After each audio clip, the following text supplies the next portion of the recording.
Hello guys, today I'll show you how we can install the OBD2 reader into the OBD2 port and read the battery information and other information from the ECU.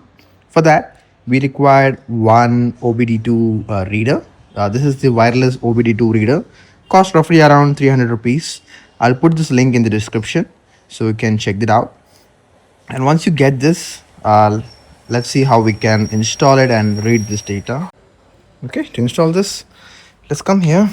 Let's open this box just like that, and it will come all the way here. You can keep it aside, and if you see here, you should find that port. Make sure you align the orientation and just plug it in like that, the white port, and just press it. That's it. You see a light has been blink. So you can close the box. Okay, once you close the lid, make sure you turn on the uh, ignition and keep it ready. And here you need to install an app called car scanner ELM OBD2. So that's the app. So we need to open this app. Okay, now it has, you need to click on connect. Okay, it will ask me the permissions. Click on next, allow while using the app.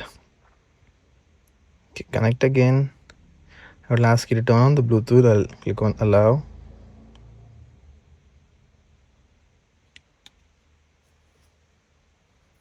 It's taking its time.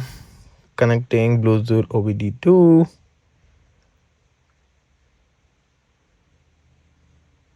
Successful connection. Requesting support parameters.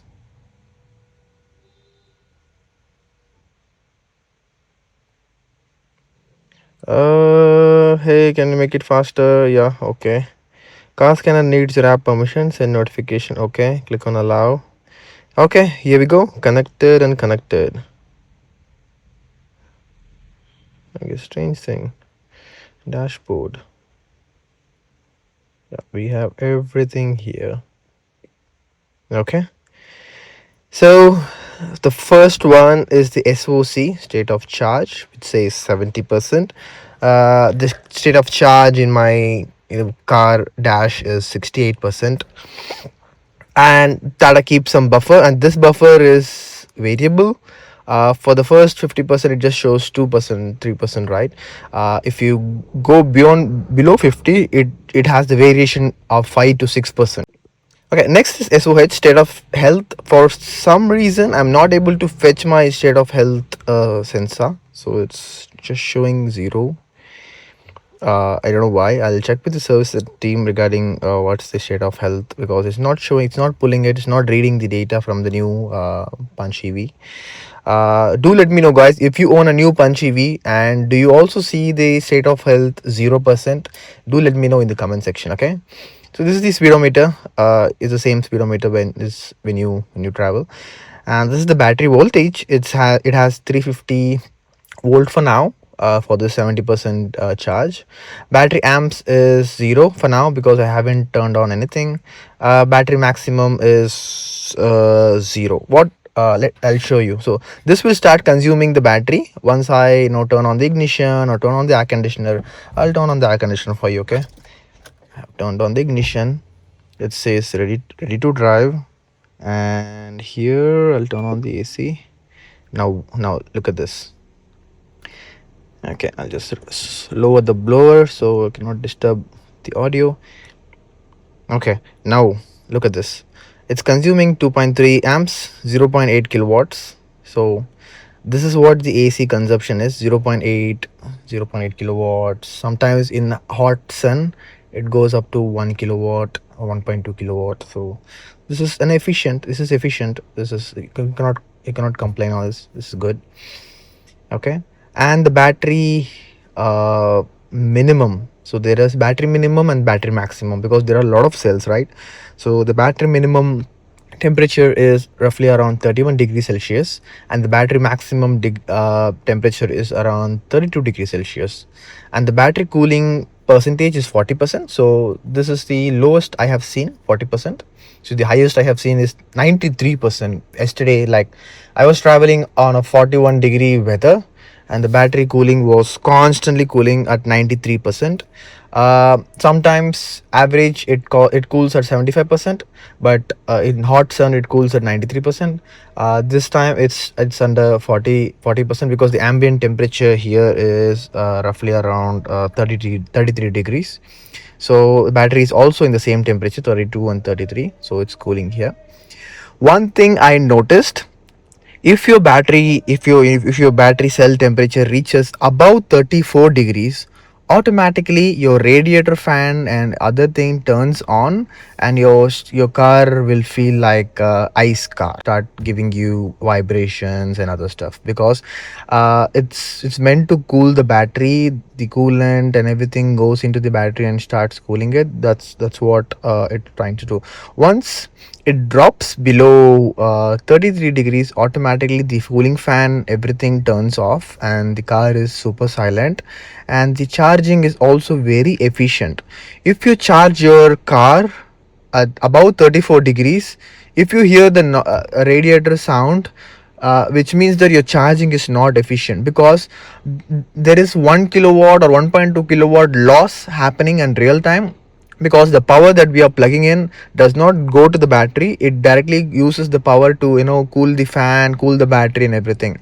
So if you have time, make sure you always charge your car battery at night time, which is at ideal temperature, or below 34 degrees. So that's my recommendation. And the cell minimum and cell maximum voltage is the voltage of this cell. Currently is 3.31 voltage, and the cell maximum is 3.1. So if there is any delta in between, as you can see, both cells, the delta will hover. So the delta is between the difference between these two cells, so that's the delta.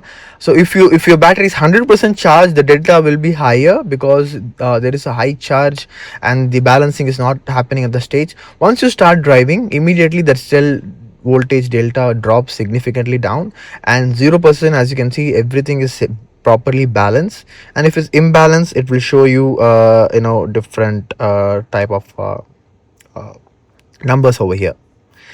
And that's the car voltage. This is your OBD voltage, which means your auxiliary battery voltage. This is your motor's temperature, 32 degrees, because ambient temperature is also similar. So that's the thing. That's how I monitor the average consumption and average power draw. And using this, I monitor, I keep it live. I connect this using Apple CarPlay, and I go to the dashboard section and I keep this ready. I just start driving it, seeing the real time data, so I can drive my EV car very efficiently, knowing that if I leave my accelerator off, automatically the car does not draw any power from the battery. Currently it's drawing around 0.31 to 0.35. I think the temperature has been reached here, so that's why the AC has significantly dropped its power. If I turn off the vehicle, automatically the high voltage power should go to 0. Okay, talking about the question and answers, few people have asked me whether plugging in a reader, the OBD reader, will they void the warranty? No, just reading the data won't void any warranty, because we're not writing any, we're not sending any commands. We're just reading the data from the ECU, so that does not void your warranty. Second question is, keeping the device plugged in, will it drain the battery? Technically, it has a feature that it will automatically go into sleep if there is no ideal connection. But yes, it is always on. It's going to consume milliamps. So it's recommended for you to just plug it in, check the voltage, and do all of your research and just plug it out. The most important thing you will be using is to check your state of health. But for some reason, the new Tata Punch EV does not show the state of health. I don't know why. I'm not sure if this is in my variant or in all the other variants. So do let me know in the comment section, guys, if your new Punch EV shows your state of health, so I can check this with my service center team and have this resolved. Or if, I'm not sure if the sensor is not reading something like that. So that's something. And other than that, I hope this video was helpful. If it was helpful, Do subscribe, hit the bell icon, follow me for more updates. I'll be posting other contents regarding the same. And I also wanted to talk about the IRA app and the extended warranty period and everything. Thank you so much for watching. See you on the next video.